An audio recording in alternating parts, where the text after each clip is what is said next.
Hello everyone, welcome back to education Bhaiya. आज के video में हम लोग पढ़ने वाले हैं a question of trust chapter को, जिसे लिखा है विक्टर कैनिन ने। तो ये कहानी कुछ ऐसे स्टार्ट होती है। हॉरेस डेनबाई नाम का एक इंसान था जो कि 50 साल का था, अनमैरिड था, काफी अच्छा इंसान था और एक ऑनेस्ट सिटीजन भी था। हॉरेंस के साथ एक हाउसकीपर रहता था जो उसकी हेल्थ की बहुत फिक्र करता था। हॉरेंस काफी खुशमिजाज किस्म का व्यक्ति था, वो सभी से अच्छे से बात करता था। बस प्रॉब्लम एक ही थी कि उसे समर में कभी कभी हे फीवर्स के अटैक आ जाया करते थे। मैं तुम्हें बता दूं, अगर किसी इंसान को हे फीवर का अटैक आ रहा है ना, इसका मतलब उसे बार बार छींक आएगी किसी प्लांट, पौधे या फिर फ्लावर की वजह से। हॉरेंस का लॉक एंड की का बिजनेस था, मतलब ताला चाबी बनाने का बिजनेस था, जिसमें 2 हेल्पर उसकी मदद किया करते थे। ये सब सुनकर तुम्हें लग रहा होगा कि हॉरेंस काफी अच्छा इंसान होगा, काफी रिस्पेक्टफुल इंसान होगा और काफी ऑनेस्ट इंसान होगा, है ना? तो हाँ, तुम काफी हद तक सही हो। हॉरेंस काफी अच्छा इंसान था, रिस्पेक्टफुल भी था, लेकिन ऑनेस्ट, पूरा ऑनेस्ट बिल्कुल भी नहीं। और ऐसा इसलिए क्योंकि आज से 15 साल पहले हॉरेंस को जेल हुई थी, और वो जेल क्यों हुई थी, कैसे हुई थी, वो आज हम इस चैप्टर में जानने वाले हैं। वैसे इससे पहले हम आगे बढ़े, तुम्हें पता होना चाहिए कि बड़े बड़े जेल में ना बहुत तरह की फैसिलिटीज प्रोवाइड की जाती है। जैसे बहुत सारे जेल्स में ना लाइब्रेरी होता है, इंडोर स्पोर्ट्स रूम होता है, आउटडोर स्पोर्ट्स रूम होता है, मूवी जोन होता है और वगैरह वगैरह। इस तरह की बहुत सारी फैसिलिटीज भी प्रोवाइड की जाती है। यार, एक ऐसा जेल तो मैं भी डिजर्व करता हूँ। हाँ, तो मुद्दा ये है कि हॉरेंस को जिस जेल में डाला गया था ना, वो था प्रिजन लाइब्रेरी। बेसिकली हॉरेंस को जेल के अंदर लाइब्रेरियन असिस्टेंट का रोल मिला था। वैसे जहाँ तक मुझे पता है, इंडिया में नोएडा जेल के अंदर भी लाइब्रेरी है। खैर, स्टोरी को कंटिन्यू करते हैं। मेरा नाम है हॉरेस डेनबी और मुझे रेयर और एक्सपेंसिव बुक्स पढ़ना बहुत ज्यादा पसंद है, और इसलिए मैं साल में एक बार बहुत ही वेल प्लान चोरी किया करता हूँ, ताकि मैं उन पैसों से रेयर और एक्सपेंसिव बुक्स खरीद पाऊँ। लेकिन आज से 15 साल पहले जो मैंने चोरी की थी, उसने सब कुछ बदल कर रख दिया। जुलाई का महीना था, चमचमाती धूप थी और हर साल की तरह मैं श्योर था कि इस बार भी मैं सक्सेसफुल चोरी तो कर ही लूंगा। मैं 2 हफ्तों से एक घर के बारे में स्टडी कर रहा था जो कि सॉर्ट ओवर ग्रेंज में था। जैसे कि उस घर का इलेक्ट्रिक वायरिंग कैसा है, उस घर का पाथ कैसा है और उस घर में गार्डन कितना बड़ा है। मैंने उस घर के बारे में एक एक चीज पता कर रखा था। उस घर के ओनर लंदन में थे। फिलहाल उस घर में 2 नौकर थे और दोनों ही आज दोपहर को मूवी देखने जाने वाले थे। मैं उन 2 नौकर को, या फिर कह लो उन 2 सर्वेंट्स को, अपने आंखों से मूवी देखने जाते देखता हूँ। फिर मैं पूरी तैयारी से अपनी टूल किट वाली बैग लेकर गार्डन के पीछे वाले वॉल से अंदर घुस जाता हूँ, कूद कर ऑब्वियसली। और मुझे ये भी पता था कि उस घर के अंदर 15,000 पाउंड्स के ज्वेलरी रखे हुए हैं। और फिर मैं सोचता हूँ कि अगर मैं इन ज्वेलरीज को एक एक करके भी बेचूंगा तो मुझे आराम से 5,000 पाउंड्स तो मिल ही जाएगा। अब तुम लोग सोच रहे होगे कि अगर वो 15,000 पाउंड का ज्वेलरी चुराएगा तो उसे 5,000 पाउंड क्यों मिलेगा, 15,000 मिलना चाहिए ना। तो देखो, मैं तुम्हें समझाता हूँ। मान लेते तुम पॉकेट मारो, ऑफेंड मत हो जाना, बस मान लो कि तुम पॉकेट मारो और तुमने किसी का आईफोन 14 प्रो मैक्स चुरा लिया। अब देखो, ऐसे तो उस फोन का दाम 1.5 लाख रुपया है, लेकिन अगर तुम सेकंड हैंड मतलब चोरी करके बेचने जाओगे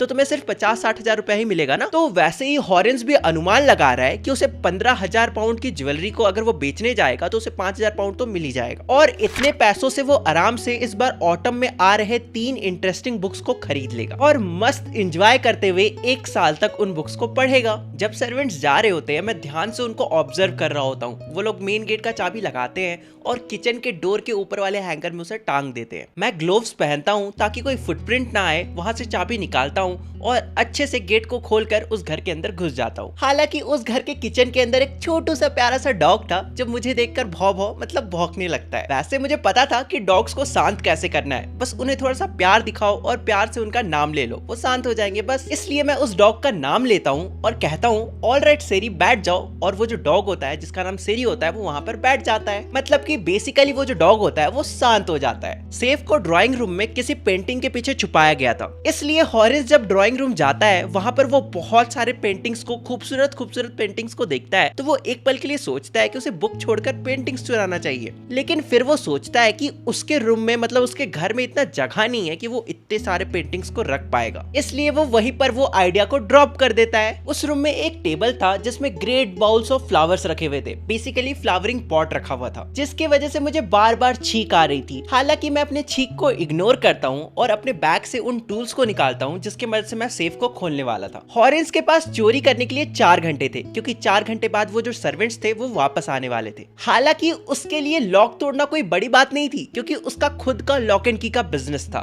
ऊपर से उस सेफ के अंदर जो अलार्म सिस्टम लगाया गया था ना, वो बहुत ही बेकार और बहुत ही सिंपल सा था, उसे कोई भी तोड़ सकता था। हॉरेंस ड्राइंग रूम से निकलकर हॉल में जाते हैं और वहां पर अलार्म का एक वायर था, उसे काट देते हैं। बस अब क्या, अब वो अलार्म नहीं बजने वाला था। लेकिन फिर जब वो वापस से ड्राइंग रूम जाते हैं तब उन्हें वापस से एक बार छींक आ जाती है उन फ्लावरिंग पॉट्स की वजह से। यहाँ पर हॉरेंस सोच रहे होते हैं कि लोग कितने बेवकूफ होते हैं जो इतने महंगे महंगे वैल्यूएबल चीजें लेते हैं या खरीदते हैं। वैसे मुझे इस घर में चोरी करने का आइडिया एक मैगजीन के आर्टिकल से आया, क्योंकि उस आर्टिकल में इस घर के एक एक रूम के बारे में बताया गया था और साथ ही साथ इस घर के एक एक पेंटिंग्स के बारे में भी बताया गया था। बस यही नहीं, उन आर्टिकल्स में तो ये तक लिख दिया गया था कि इन्हीं किसी पेंटिंग के पीछे एक सेफ भी है। हालांकि मुझे बार बार छींक आ रही है, मैं बहुत ज्यादा परेशान हो चुका हूँ, इसलिए मैं अपने पॉकेट से हैंकरचीफ को निकालता हूँ और अपने मुंह में बांध लेता हूँ। तुमने भी स्कूल में बांधा ही होगा। लेकिन तभी मेरे पीछे दरवाजे के पास से आवाज आती है, what it is, a cold और हे फीवर। इससे पहले कि मैं कुछ सोच पाता, मैं चीखते चीखते बोलता हूँ हे फीवर, मतलब कि मुझे हे फीवर है। और इतने में मुझे दोबारा पीछे से आवाज आती है, वैसे तुम्हें पता है तुम इस बीमारी को एक स्पेशल ट्रीटमेंट की मदद से ठीक कर सकते हो। अगर तुम्हें पता चल जाए कि तुम्हें कौन सी प्लांट या फिर फ्लावर से ये छींक आती है, हे फीवर होती है,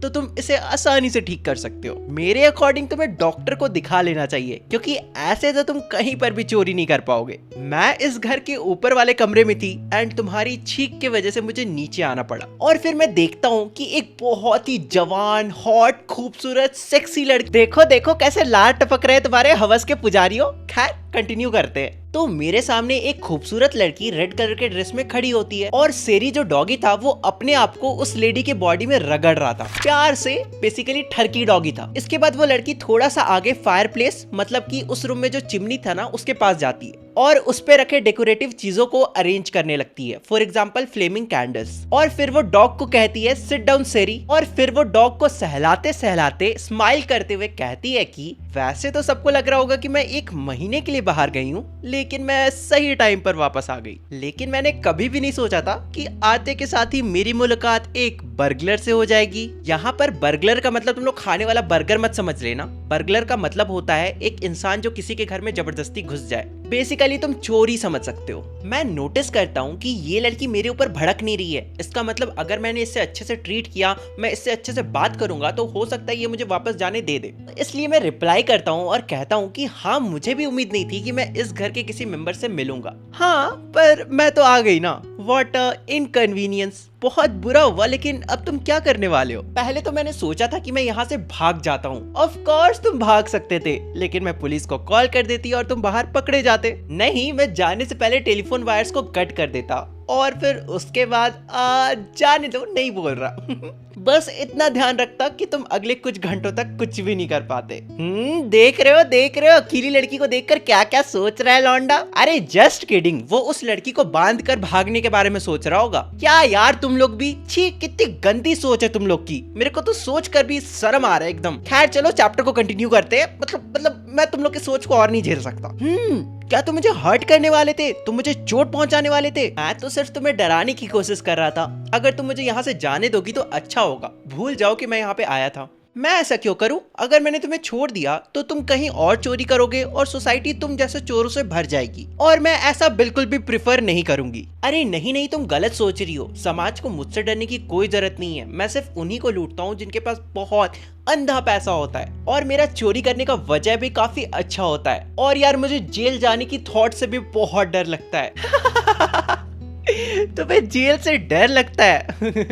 अले ले, पता नहीं मुझे गलत इंसान इतने ज्यादा पसंद क्यों आ जाते हैं। इसके बाद वो लड़की टेबल पे रखे सिल्वर बॉक्स से एक सिगरेट निकालती है और मुंह में ले लेती है। और फिर इसके बाद हॉरेंस उस लड़की को पटाने के लिए अपने घुटनों पर बैठता है, लाइटर अपने पॉकेट से निकालता है और ग्लोव्स को उतार कर ऐसे लाइटर को आगे करता है जलाने के लिए, और फिर कहता है क्या अब तुम मुझे जाने दोगी? हाँ क्यों नहीं, अगर तुम मेरा एक काम कर दो तो तुम जा सकते हो। हाँ हाँ कहो ना, तुम जो बोलोगी मैं वो करूंगा। तो देखो बात कुछ ऐसा है ना कि लंदन जाने से पहले मैंने अपने हस्बैंड को प्रॉमिस करा था कि मैं सेफ में रखे सारे ज्वेलरीज को बैंक में रखवा दूंगी, पर मैं भूल गई और आज मुझे वो पार्टी में भी पहन कर जाना है। प्लीज क्या तुम खोल दोगे सेफ को? अरे बस इतनी सी बात, आप वो मुझ पर छोड़ दीजिए, मैं इस सेफ को 1 घंटे के अंदर खोल दूंगा। हाँ बस मुझे इस सेफ को तोड़ना पड़ेगा। हाँ कोई दिक्कत नहीं है, मेरे हस्बैंड 1 महीने बाद आएंगे और तब तक मैं इसे बनवा लूंगी। 1 घंटे के अंदर हॉरेंस उस सेफ को तोड़ता है और उसके अंदर रखी सारी ज्वेलरीज उस लड़की को दे देता है और वहाँ से फिर निकल जाता है। उसके बाद 2 दिन तक उसे चोरी का ख्याल भी नहीं आता है, लेकिन 3rd डे वो सोच रहा होता है कि मार्केट में आएगी अगर उसे नई बुक्स लेनी है तो उसके लिए उसे कहीं ना कहीं चोरी तो करनी पड़ेगी। लेकिन इससे पहले कि वो कहीं और चोरी करने का प्लान बना पाता, उसी दोपहर को, उसी दिन आफ्टरनून को